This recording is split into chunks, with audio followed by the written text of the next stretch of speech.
Masya Allah. Semoga ada hikmahnya apa yang disampaikan. Ada suara bayi. Masya Allah. Jadi ingat yang di rumah. Taib, bismillahirrahmanirrahim. Kehadapan ibu-ibu sekalian yang saya cintai, yang saya sayangi. Mari kita luruskan niat. Tidak ada niat duduk di majelis ini kecuali mencari ridhonya Allah.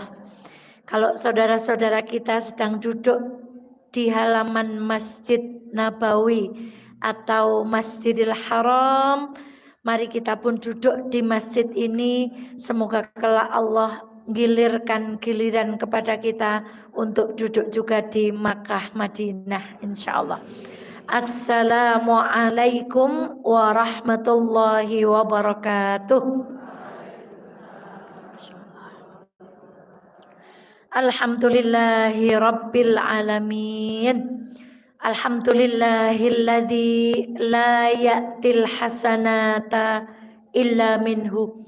Asyhadu an la ilaha illallah wa asyhadu anna Muhammadan abduhu wa rasuluh.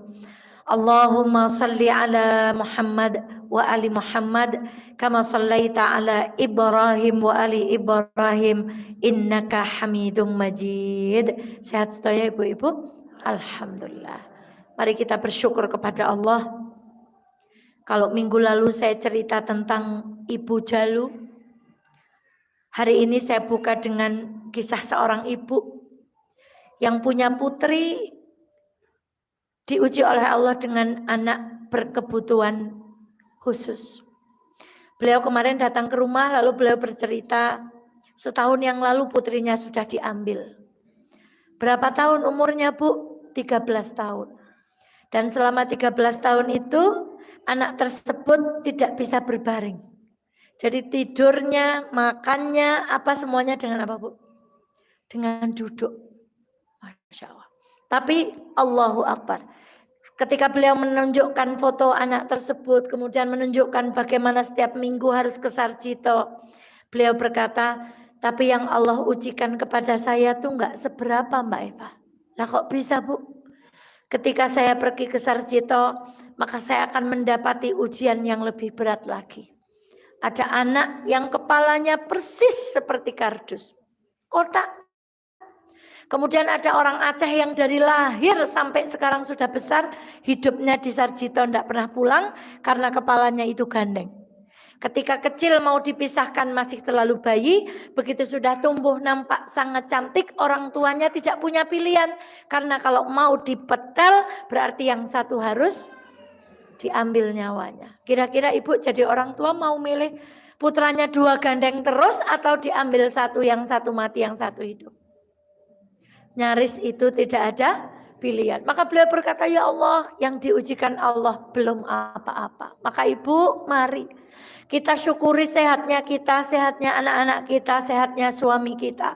Apapun yang Allah ujikan kepada kita, yang lain juga diuji. Maka apapun keadaan kita, alhamdulillahi ala kulli hal.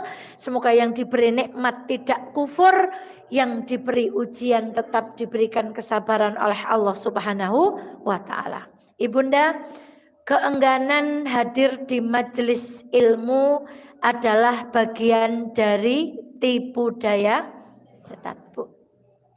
Tipu daya setan itu bermacam-macam.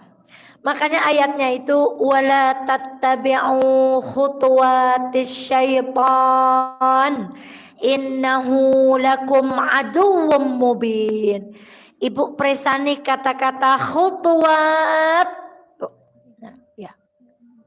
Oh, belum muncul.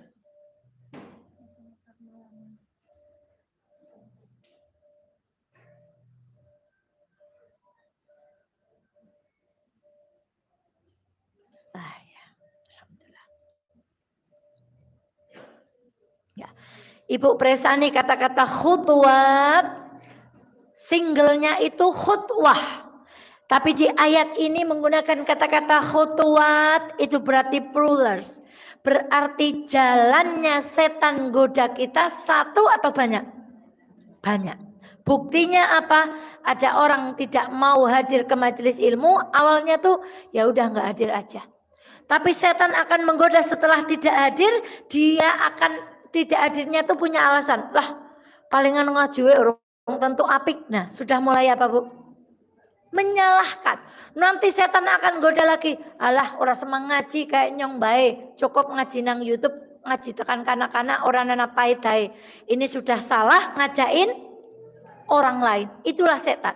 Maka Ibu coba, kalau sekali Ibu tidak hadir majelis kok dituruti, kok alasannya bukan alasan syar'i, kita mempermisikan diri kita tidak duduk di majelis ilmu, maka nanti setan akan terus menggoda kita.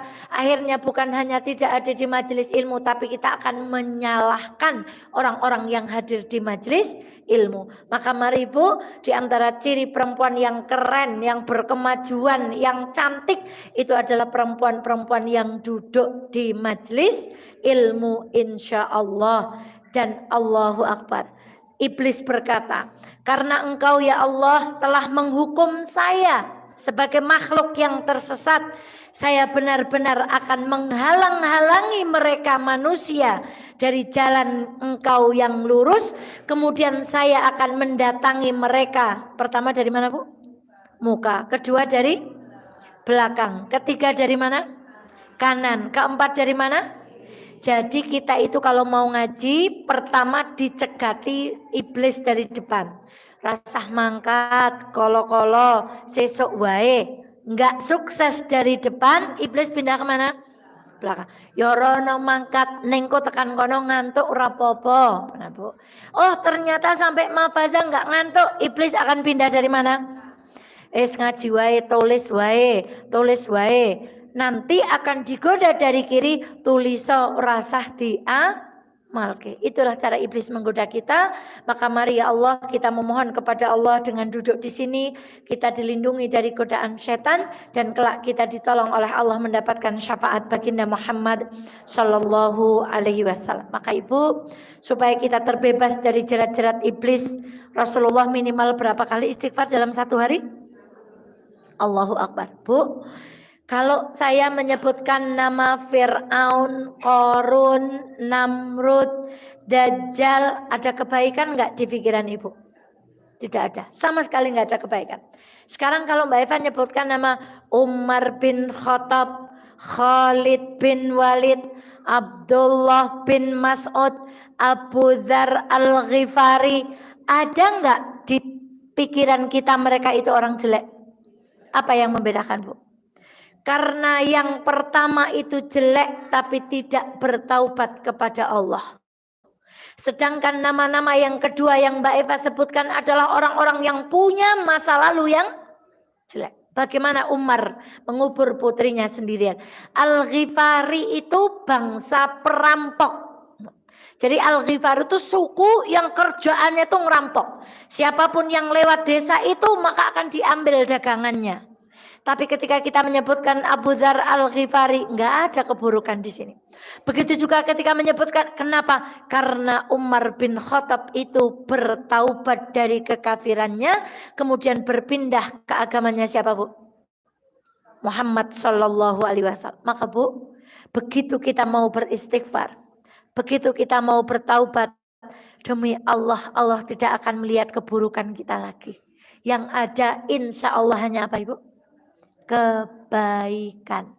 Maka ibunda sekalian yang dirahmati oleh Allah, sepertinya Idul Adha tahun ini akan berbeda. Tetapi jangan diperuncing. Mari siang hari ini kita mengambil pelajaran bahwa Rasulullah itu ngiming-ngimingi kita dengan kebaikan di 10 hari pertama di bulan Dzulhijjah, yang insya Allah tanggal 1 Dzulhijjah akan jatuh pada hari apa? Pada hari Senin atau hari Selasa. Dan ingat Ibu, an Abi Hurairah radhiyallahu anhu qala Nabi sallallahu alaihi wasallam, yaqulullahu ta'ala ana 'inda dhanni 'abdi bi. Kita sering memutus hadis ini sampai sini. Aku tergantung prasangka hambaku kepada. Lah nyong ora mungkin tayang haji, aku tergantung prasangka hambaku kepadaku. Ah nyong ora mungkin tayang umroh, aku tergantung prasangka hambaku kepadaku. Tapi ternyata hadis qudsi ini panjang dan indah. Wa ana ma'ahu idza dzakarani. Aku membersamai hambaku kalau hambaku juga ingat kepadaku. Fa in dzakarani fi nafsihi dzakartuhu fi nafsi. Kalau dia mengingatku dikala dia sendiri, maka aku pun akan mengingatnya di dalam diriku. Disebutkan lagi wa in dzakarani fi mala'in dzakartuhu fi mala'in khairin minhum. Kalau hambaku itu ingat aku ketika rame-rame, itu suara apa, Bu? Kira-kira kalau sedang nonton seperti itu ingat Allah mboten? Tapi kalau ada orang kok berkerumu begitu, astagfirullahaladzim. Kalau dia mengingatku di saat keramaian, kalau dia mengingatku saat dia berada di alun-alun, kalau dia tetap ingat aku walaupun dia sedang piknik, kalau dia tetap ingat aku walaupun dia sedang ada acara kondangan, dzakartuhu fi mala'in khairum minhum. Aku akan mengingatnya dalam keadaan yang lebih ramai dari keramaian yang ia miliki. Masya Allah. Fa in taqarraba ilayya bisyibrin taqarrabtu ilaihi dhira'an. Kalau dia mendekatku dengan sekilan, aku akan mendekatinya sehasta. Wa in taqarraba ilayya dhira'an taqarrabtu ilaihi ba'an. Kalau dia mendekatiku sehasta, aku akan berlari, aku akan mendekatinya sedepah. Wa in atani yamshi ataituhu harwalatan. Kalau dia mendatangiku dengan cara berjalan, aku akan mendatanginya dengan cara apa, Bu? Berlari. Allahu Akbar. Tadi nganter anak pulang ke sini, Rabbi yasir wala tu'asir, Rabbi yasir wala tu'asir, terek-terek minggir ya Allah kula tintasi wong pirang-pirang. Rabbi yasir wala dinteni menung samawan gugupe. Ora kira-kira, ibu ditunggu Allah. Kalau mendekat sekilan, aku akan mendekatmu sehasta. Kalau ibu mendekat panjangnya sehasta, Allah akan mendekat kita sedepah. Kalau kita mendekati Allah dengan cara berjalan, Allah akan mendekati kita dengan cara apa, Bu? Maka mari besok di 10 hari awal bulan semampu kita, yang mampu sehasta, yang mampu sejengkal, syukur-syukur bisa mendekati Allah dengan cara apa, Bu? Berlari. Allahu Akbar. Maka kita buka 10 hari di bulan pertama bulan Zulhijjah. Sahabat bertanya, ketika itu Rasulullah berkata kepada para sahabat, ya sahabatku, tidak ada hari-hari di mana amal soleh yang dikerjakan di dalamnya lebih dicintai Allah. Ini bukan soal diterima atau tidak diterima, tapi kata Rasulullah apa, Bu? Dicintai, Bu. Melebihi hari-hari, yaitu 10 hari di awal bulan. Lalu sahabat bertanya, ya Rasulullah, apakah kecintaan Allah terhadap amal-amal yang mereka lakukan itu tidak terkalahkan dengan pahala jihad? Kata Rasulullah, walaupun itu pahala jihad, tidak bisa mengalahkan amal-amal yang dilakukan 10 hari di awal bulan Dzulhijjah. Kata Rasulullah, kecuali laki-laki itu datang berjihad, kemudian dia tidak berlari dari medan jihad itu sampai dia menemui Allah dalam keadaan syahid. Ibu, bayangkan Ibu. Jadi ini kabar gembira untuk kita. Kalau di hari-hari biasa saja Allah, kalau kita mendekat sejengkal, Allah mendekati kita sehasta, apalagi kita mendekat di bulan Dzulhijjah ini. Maka Ibu, ada 3 amalan di bulan Dzulhijjah. Kata Allah, aku akan memilih di antara kalian untuk melakukan 3 amalan ini. Apa yang pertama, Ibu? Ada saudara-saudara kita yang dipilih Allah sekarang melakukan ibadah apa, Bu? Haji. Kemarin kita ngajinya sudah ya, Bu. Perempuan itu PR terbesarnya azam untuk haji dan umrah harus apa, Bu? Lebih semangat, lebih kuat. Dan Rasulullah matur, haji itu intinya apa, Bu? Al-hajju Arafah. Al-hajju apa, Bu? Ibu, Yang di hadapan ibu ini adalah kertas lusuh. Yang tintanya mulai pudar. Karena alhamdulillah kertas ini sudah pernah sampai ke Arafah. Lalu catatan-catatan ini adalah catatan kami berdua ketika di Arafah. Al-Hajju Arafah. Yang di depan adalah catatan suami saya, yang di belakang ini adalah catatan saya. Tintanya mulai luntur. Lalu di hari itu saya tulis, dosa-dosa itu saya tulis. Marah-marah dengan anak-anak. Ini saya tulis. Sholatnya kadang molor, malas membaca Al-Quran, kurang menomorsatukan ibu, malas masak untuk suami, kokean ngomong, sombong, ujub, riak, tidak rajin silaturahmi.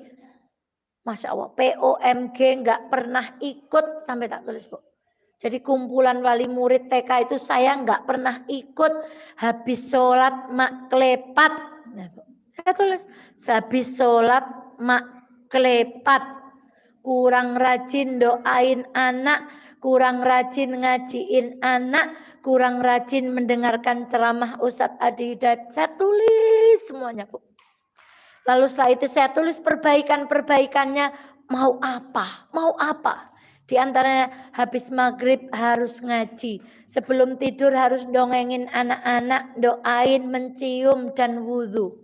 Sebelum tidur harus mencium dan meluk suami. Kurangi ngaji. Sampai tak terus, Bu. Karena waktu utamamu bukan untuk ngaji tapi untuk keluarga. Di kendaraan wajib murotal, di rumah wajib murotal. Kemudian tambah sayang sama suami, dan terusnya saya tulis. Dan ternyata saya tadi baca ulang, Bu, di tulisan suami saya itu ada minta permohonan anak laki-laki yang banyak, yang soleh-soleh. Ternyata ini permintaan tahun 2000 berapa, Bu? 18. Sama Allah dibayar tahun berapa, Bu? 2000 berapa tahun, Ibu? Nanti kita belajar tentang doa. Ibu, ini hanya sekelumit. Makanya besok tanggal 9 Mbak Eva ngajak Ibu wukuf. Sebagaimana jamaah haji wukuf di Arafah, Ibu wukuf di rumah masing-masing. Tahun lalu saya berusaha wukuf di atas sajadah. Saya tulis lagi kesalahan-kesalahan. Saya tulis lagi pengen memperbaiki apa tahun ini. Saya jejerkan dengan tulisan ini. Ternyata dosanya ingin pada. Ingin dilakoni. Cita-cita memperbaiki tahun 2018 tekan 2023 mugur omongan tok dereng dilakoni. Yang dilakoni hanya berapa persen. Kayak iya ketika di Arafah, ya Allah pulang aku mau begini. Begitu sampai pulang ke Indonesia nganti lewat tekan tahun 2023. Maka ibu sekalian yang dirahmati oleh Allah, Al-Hajju Arafah. Ada orang yang mau diberi kesempatan oleh Allah mendekat di bulan Dzulhijjah ini, diberi kesempatan haji. Dan ketika haji di Arafah, tidak ada hari Allah paling banyak mengabulkan doa dan mengampuni hambanya dari neraka kecuali hari apa, Bu? Berarti saudara-saudara kita yang besok duduk di Arafah punya kesempatan untuk dibebaskan dari apa? Bagaimana dengan kita? Berarti saudara-saudara kita yang duduk di Arafah besok tanggal 9 punya kesempatan doanya diijabah oleh Allah. Lalu bagaimana dengan kita yang tidak diberikan kesempatan haji? Al-Hajju Arafah. Kemudian di Arafah itu kudu ngerteni awake dhewe nyong dosane apa karo wong tua, karo kanca, karo teman kantor, karo bojo, karo anak, sama Allah. Harus tahu itulah Al-Hajju Arafah. Maka intinya haji itu Arafah. Itulah kenapa Ibu ketika manasik itu saya sampaikan di sana itu, Bu, ketika Arafah mulai dari habis zuhur sampai maghrib, Ibu kalau membaca doa dititipin doa sebuku sama jamaah haji dari Indonesia, turah-turah waktunya. Maka banyak orang ketika di Arafah itu selesai baca doa titipan dari saudara-saudaranya, selesai seolah-olah dia selesai meminta permohonan, saya itu dia duduk-duduk. Dan saya ubahkan ada yang ngobrol, ngopi. Nyatanya di sana makanan banyak dibagikan, buah-buahan dibagikan. Nangis hati ini, Bu. Mereka lupa. Bahwa yang di Wonosobo itu iri kepada yang hari ini sedang haji. Karena mereka punya kesempatan untuk diampuni dan dosanya dikabulkan, doanya dikabulkan oleh Allah. Tapi banyak yang menyanyiakan waktu Arafah itu. Seolah-olah turah. Padahal kalau kita mau nyuwun sama Allah, betapa banyak penyuwun kita kepada Allah, Bu.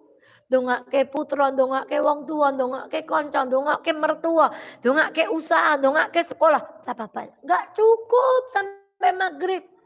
Tapi kalau kita berangkat haji nggak pakai ilmu, nggak doa sebentar, titipane wong wis diwaca, rampok, gak ngapa maning. Maka ibunda, irilah pada saudara-saudara kita yang hari ini sedang duduk di pelataran Masjidil Haram, sedang duduk di pelataran Masjid Nabawi, mereka punya kesempatan lebih dari kita yang duduk di sini untuk dikabulkan Allah doanya dan diampuni Allah dosanya. Itu kesempatan pertama. Tapi Allah enggak begitu. Allah menyayangi kita. Maka kata Allah, kowe sing ora bisa haji, kowe sing urung duwe kesempatan haji, bahkan daftar saja belum Mbak Eva. Bahkan uang yang mau buat daftar saja belum ada. Kata Allah, jangan berputus asa. Akan aku beri kesempatan yang kedua mendekat kepadaku dengan ibadah yang kedua, yaitu ibadah kurban. Maka bismillahirrahmanirrahim. Nggih, kula mboten saged haji ya Allah. Kula dereng kagungan arta nggih daftar haji ya Allah. Kula dereng duka tindake kapan mangkate kapan tesih dangu le haji ya Allah. Ya Allah, tolong beri kemampuan hamba untuk mendekat kepadamu dengan cara ibadah yang kedua, ibadah apa, Bu? Kurban. Allahu Akbar. Bu, kalau mau nyembelih hewan kurban baca apa? Bismillahi Allahu Akbar. Kalau mau ngelempar jumrah balang apa? Bismillahi Allahu Akbar.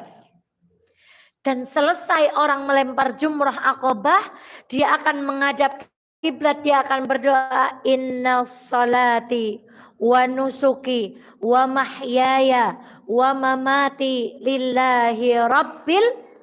Sama ketika suami kita menyembelih binatang kurban kita, bismillahi Allahu Akbar, salat. Setelah selesai nyembelih, inna salati wa nusuki ya Allah, kurban ini ya Allah, wal mahyaya wa mamati lillahi rabbul. Sama enggak dengan orang haji, Bu?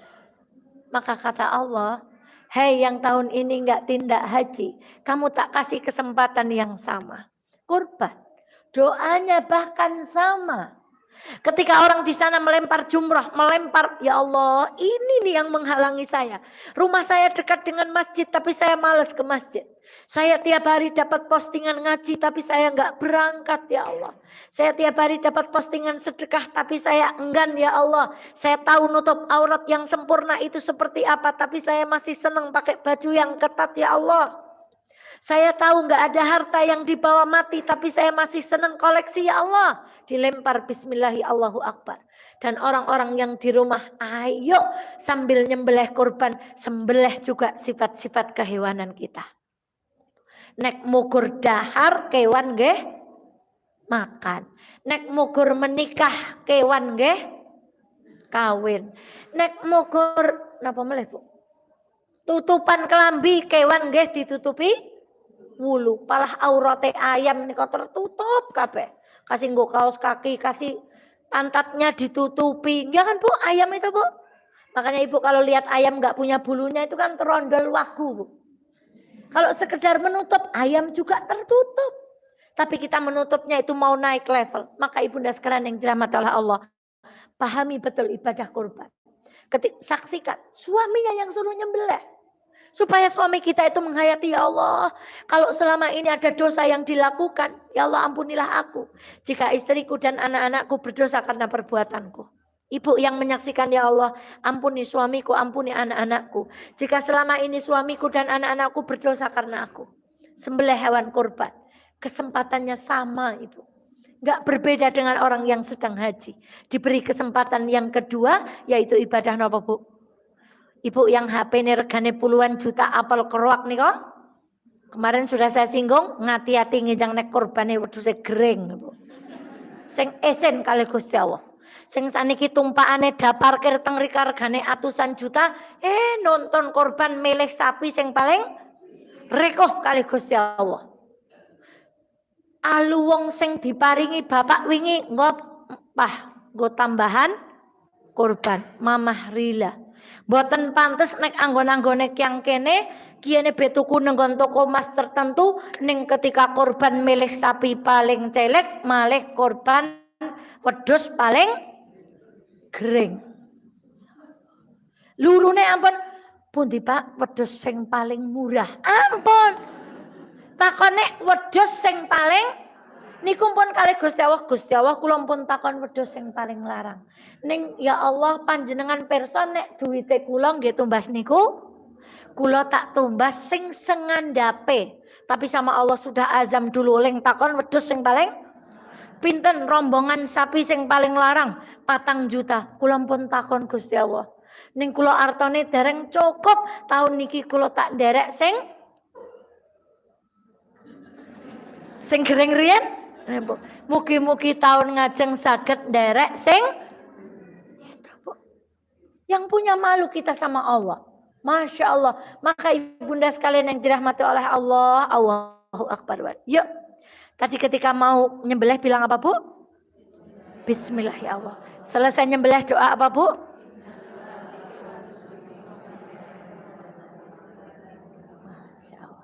Walaqad dara'na li jahannama katsiran minal jin wal ins. Dan akan kami penuhi neraka jahanam itu. Dan kebanyakan penghuni jahanam itu adalah dari golongan jin dan lahum qulubun la yafqahuna biha. Mereka punya hati tapi tidak pernah merasa. Walahum a'yunul la yubsiruna biha. Mereka punya mata tapi tidak pernah melihat kesusahan saudaranya. Walahum adhanul la yasma'una biha. Dia dengar ada siaran pengajian, dia dengar ada azan tapi dia tidak pernah mendatangi masjid. Ulaika kal an'ami balhum adhal. Mereka itulah orang-orang yang dari binatang saja lebih hina. Ulaika humul ghafilun. Punya mata saudaranya enggak sekolah, acuh. Punya mata saudaranya enggak bisa makan, acuh. Dan kita bisa ngambil pahala orang haji. Tak baleni. Namanya Abdullah bin Mubarak. Siapa, Bu?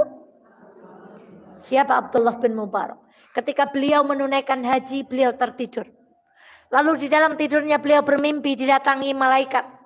Dan di dalam mimpinya malaikat itu bertanya, wahai Abdullah bin Mubarak, berapa orang yang haji tahun ini bersamamu? Lalu Abdullah bin Mubarak menjawab jumlah tertentu. Lalu malaikat di dalam mimpinya berkata, wahai Abdullah bin Mubarak, ketahuilah orang yang haji bersamamu tahun ini enggak ada yang diterima hajinya. Kecuali 1 orang. Seorang laki-laki yang tinggal di sebuah negeri bernama negeri Damaskus. Dialah orang yang satu-satunya hajinya diterima oleh Allah Subhanahu wa ta'ala. Lalu Abdullah bin Mubarak terbangun dari tidurnya. Terngiang-ngiang di telinganya ada seorang laki-laki tinggal di mana, Bu? Beliau berkemas lalu beliau pergi ke Damaskus. Dicari laki-laki yang ada di dalam mimpinya ini.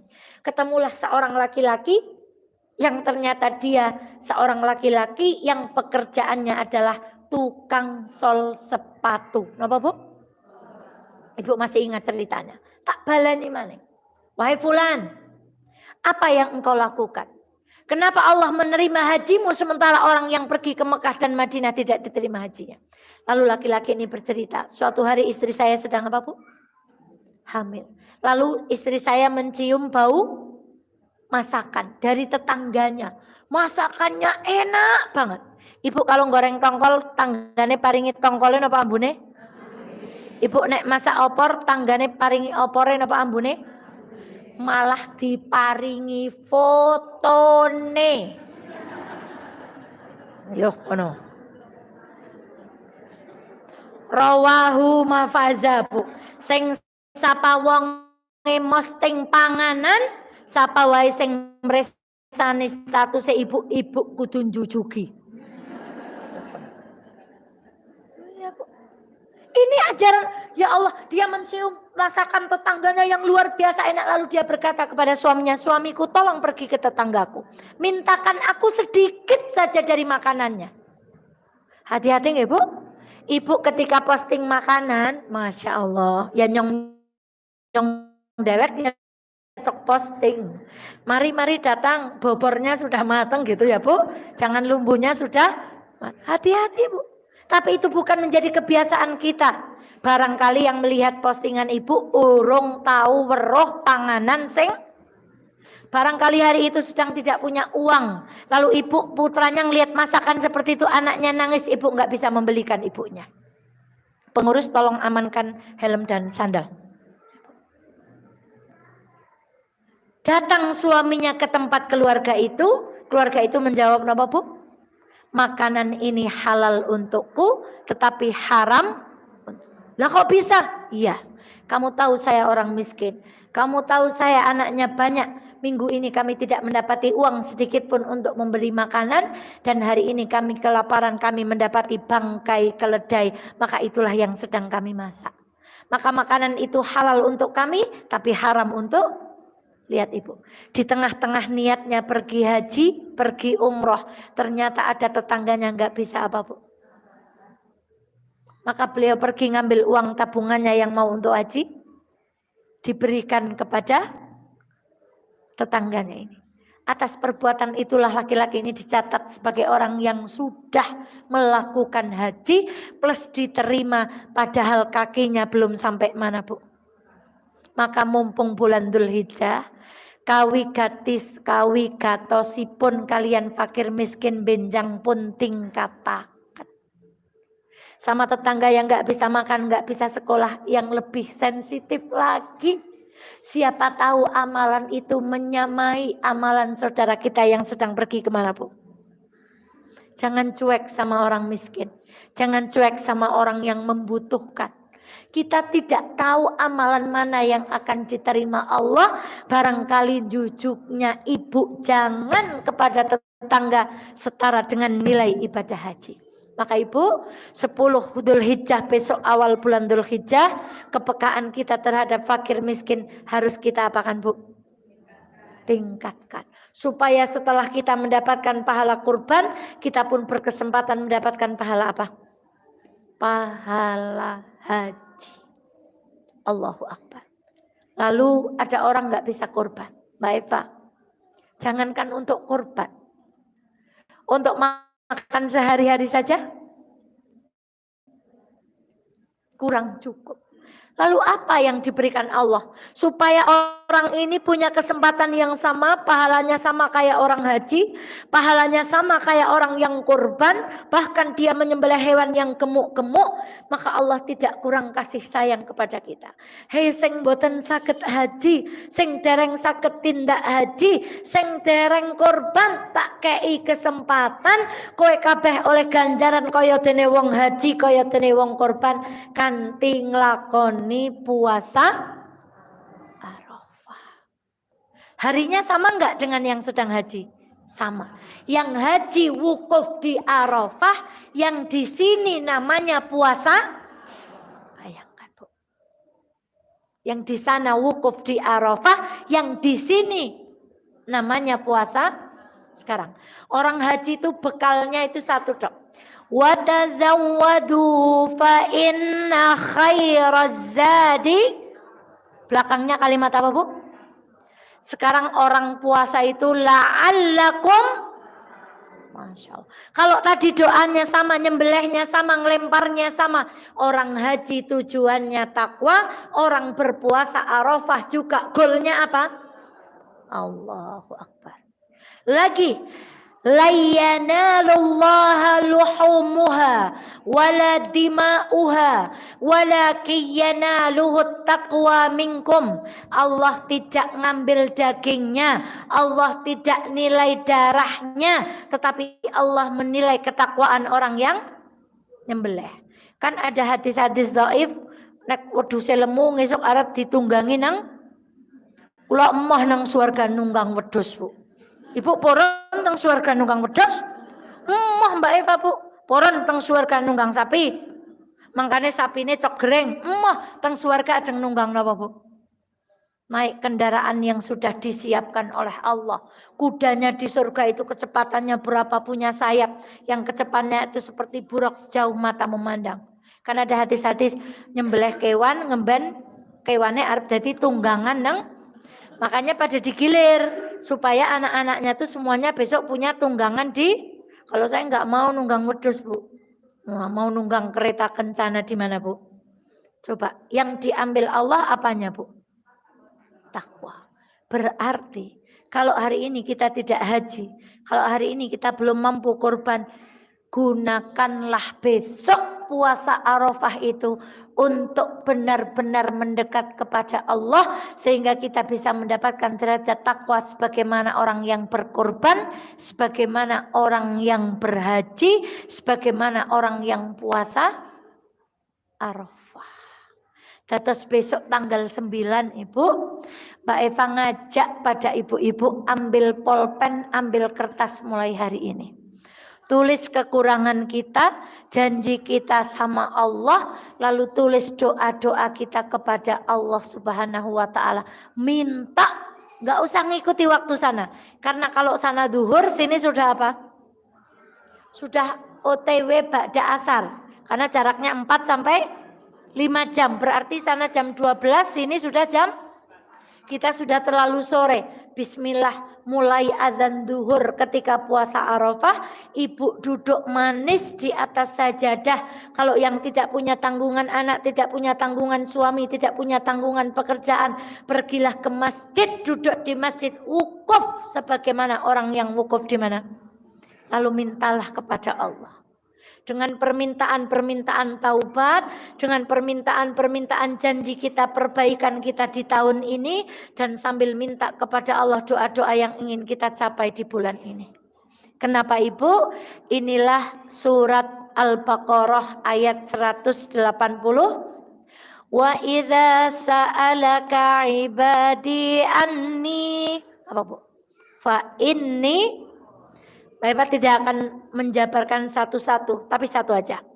Wa idza sa'alaka ibadi, apabila hamba-hambaku bertanya kepadamu tentang aku. Maksudnya bertanya kepada siapa? Bertanya kepada siapa? Kepada Rasulullah. Karena ayat ini turun kepada siapa?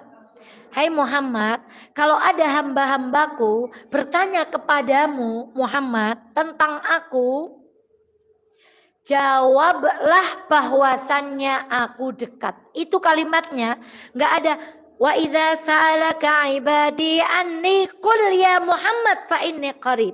Tapi langsung dijawab Allah fa inni qaribun. Bu, tadi ketika Ibu, maaf Ibu, saya harus ngantar anak saya. Ibu kan nunggu. Pak Eva orang tekan-tekan, apalagi yang pengurus. Wis tekan durung. Kan gelisah, Bu. Sama ketika Ibu menghubungi ustadz yang mau ceramah kok terlambat datang. Kira-kira gimana?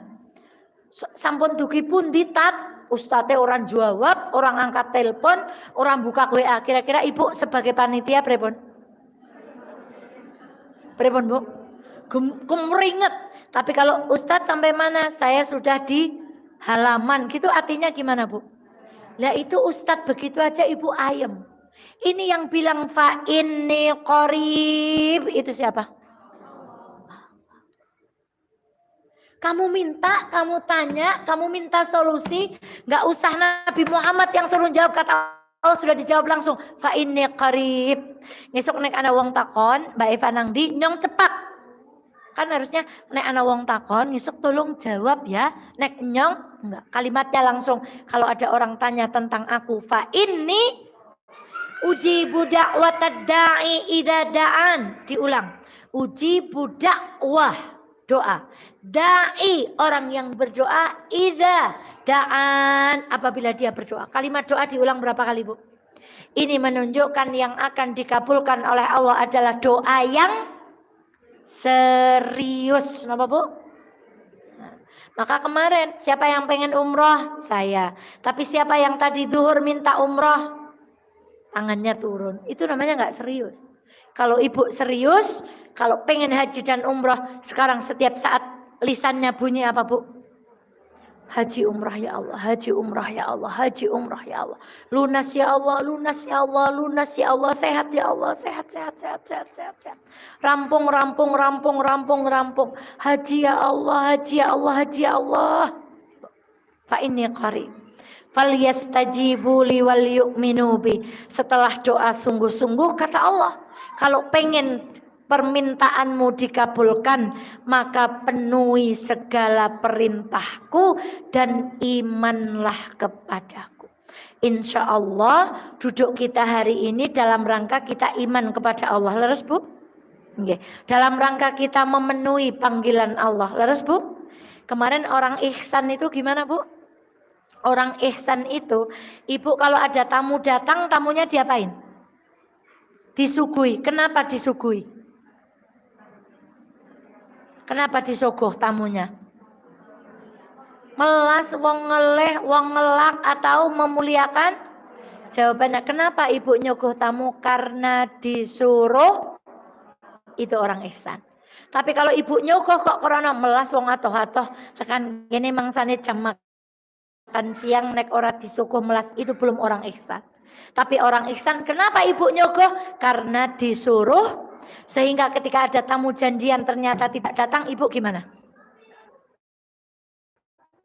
Ibu belum ihsan, tamunya nggak jadi datang. Wes disiap nemen-nemen malah orang teka. Tapi kalau orang ihsan, karena itu ya berarti ini rezekinya orang lain. Maka ibu, doanya ibu itu dijawab Allah dengan 3 jawaban. Ini slide terakhir. Ya tidak tunggu. Napa Bu? Ya Allah, lunasilah aku. Ya. Lunasilah sekarang ya Allah. Tidak. Ling lunasi tunggu. Ngesok. Ngenteni waktu dan tepat. Tidak ada doa yang tertolak. Semua doa kita dijawab Allah dengan kalimat apa Bu? Ulangi lagi. Ibu yakin? Hadis riwayat Ahmad. Hadis yang sahih. Ibu doa apa saja kata Allah, iya sekarang juga saya kabulkan. Kemudian ibu berdoa ternyata kata Allah, enggak, itu enggak bagus buat kamu. Ada orang sudah tunangan ternyata bubar. Ada orang sudah menikah terpaksa harus berpisah. Allah akan ganti dengan yang lebih baik. Ya Allah, minta lagi kata Allah, tunggu, enggak sekarang. Akan aku kabulkan di waktu dan tempat yang paling tepat. Nun sewu. Onten pengamen, nun sewu. Sing ngamen rambutnya jukrik-jukrik, tatone kebok mentelep, leng gitar ora pati maer kur, temblunding-glunding, leng nembang ora gena-gena. Ibu leng maringi arto pripun? Sekolah men enggal napa? Ana ora gena-gena. Ibu kan cepet leng ngasih itu mergane mendeknene cepet apa? Tapi kalau ada pengamen datang gitarnya jreng, kemesraan ini misalnya. Kemudian ibu teringat dulu waktu berjumpa dengan, ya Allah yakin tembangan kue ngeleng nak nyong nalika zaman. Ibu kan kondemene jegari wei, ben tembangannya tekan rampung, malah meleh mas, mungkin tak tambahi. Kemudian si pengamen ini nyanyi lagu yang kedua, ketiga, malah kadang ada yang diameni itu ikut nyanyi. Yang tadinya mau ngasih 500 karena pengamennya itu lagunya bagus, syairnya moer, suaranya merdu, ibu jadi ngasih berapa? 5.000. Sama kayak Allah Bu. Jadi ibu jangan iri kalau ada orang nggak pernah sholat kok bisnisnya lancar. Wong klambine wuda kakulite mulus temen ya. Nyong sing tak tutupi kakulite oke mbati sekrupe. Wong ora tau nggo kodhong Kak rambutnya halus banget. Nyong sing nggo kodhong tombean kadang-kadang tumane ya keton gitu. Jangan iri dengan orang yang nggak pakai jilbab tapi rambutnya halus, nggak nutup aurat tapi kulitnya halus kayak pengamen tadi. Ya Allah, saya pengen cantik kata Allahnya, tapi nyong ora pengen weruh dek ngana lunga, palingan jaluk ayu mono tak ayok nah. Tapi ada orang meminta, dia sholat, dia sujud, dia rukuk, dia nangis. Kata Allah, barang dekeling donga ka apik temen permohonannya. Ya Allah, ya Rahman, wahai zat yang lembut, wahai zat yang maha mengabulkan. Kata Allah, lagu-lagu dari panjatan doa-doamu itu begitu indah. Saya tidak ingin berlalu dari kalimat-kalimatmu dalam memuja. Kondengin yang orang marem dekeling donga maer temen kak. Tapi kudune wingi deke arep tak nei 50, deke dongane pol apike si kita paringi pinten Bu? Begitu kata Allah. Jadi jangan komen sama orang yang di istidrat, nggak pernah ngaji tapi bisnisnya lancar, nggak pernah sedekah tapi nggak pernah nyambatan. Itu kaya dene wong ngamen jreng-jreng nyelah bebah mat perraine kan Bu. Cepet rana lunga paling jaluk banda nyatak nai. Tapi ada orang meminta dengan tangisan sujud di malam. Kata Allah, kok belum dikabulkan ya Allah, kok doa saya belum dikabulkan. Kata Allah, saking indahnya kalimat doamu, maka tunggu. Aku begitu menikmati kalimat-kalimatmu di dalam memujiku. Pada waktunya akan aku kabulkan dengan pengabulan yang di luar dugaan yang pernah engkau minta. Maka dulu saya di peta hidup itu, kapan mau menikah? Ditanya sama dosen, umur 25. Betul umur 25 mungkin ada yang datang nembung. Tapi kata Allah, tunggu dulu. Akan aku siapkan yang lebih baik. 3 tahun kemudian baru ketemu dengan ibunya anak-anak. Yang minta anak laki-laki yang banyak. Padahal sekarang baru punya satu, enggak bercanda. Artinya apa? Kalau Allah menunda, Allah sedang siapkan hasil yang lebih. Maka hari ini yang belum dapat jodoh, jangan khawatir. Sedang Allah siapkan jodoh yang lebih.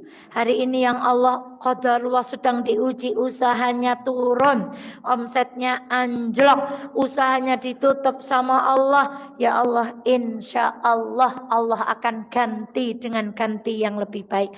Jawaban Allah terhadap doa kita 3, apa Bu? Berarti lebar donga jangan terburu-buru, dijawab dewek. Ya Allah, mbok kula sehat, jawabannya?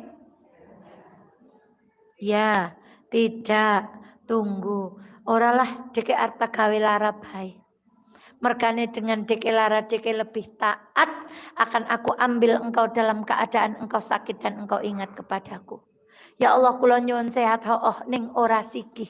Ngenteni dosane deke resik, ngenteni deke menyadari. Tadi saya ketemu dengan orang, ya Allah, ternyata demam berdarah itu sebabnya apa Bu? Nyamuk ya Bu? Lah Ibu semonten gedene kalah kalih nyamuk. Ketika Allah menghendaki kita sakit, seekor nyamuk pun bisa menaklukkan kita semua. Maka Ibu, dan ayat ini, ayat Al-Baqarah 186 itu, ayat yang turun dalam rentetan ayat-ayat puasa. Seolah-olah Allah matur, kalau kamu puasa Ramadan, berdoa tak kabulke. Berarti besok kita puasa apa? Kalau kamu mau berdoa juga akan saya. Dan yang lebih umum lagi kata para ulama, ayat berdoa ini turun setelah ayat berbuat baik. Puasa itu perbuatan baik atau tidak? Maka Allah begini, kalau kamu habis berbuat baik, lalu kamu berdoa, insya Allah doanya aku kabulkan. Maka ngaji itu Bu, setelah ngaji itu jangan kondur begitu saja.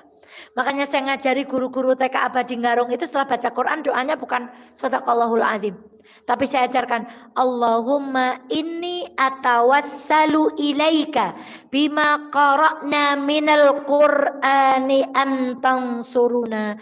Ya Allah, aku bertawassul dengan Al-Quran yang saya baca tadi, antang suruna, engkau berkenan memberikan pertolongan kepadaku.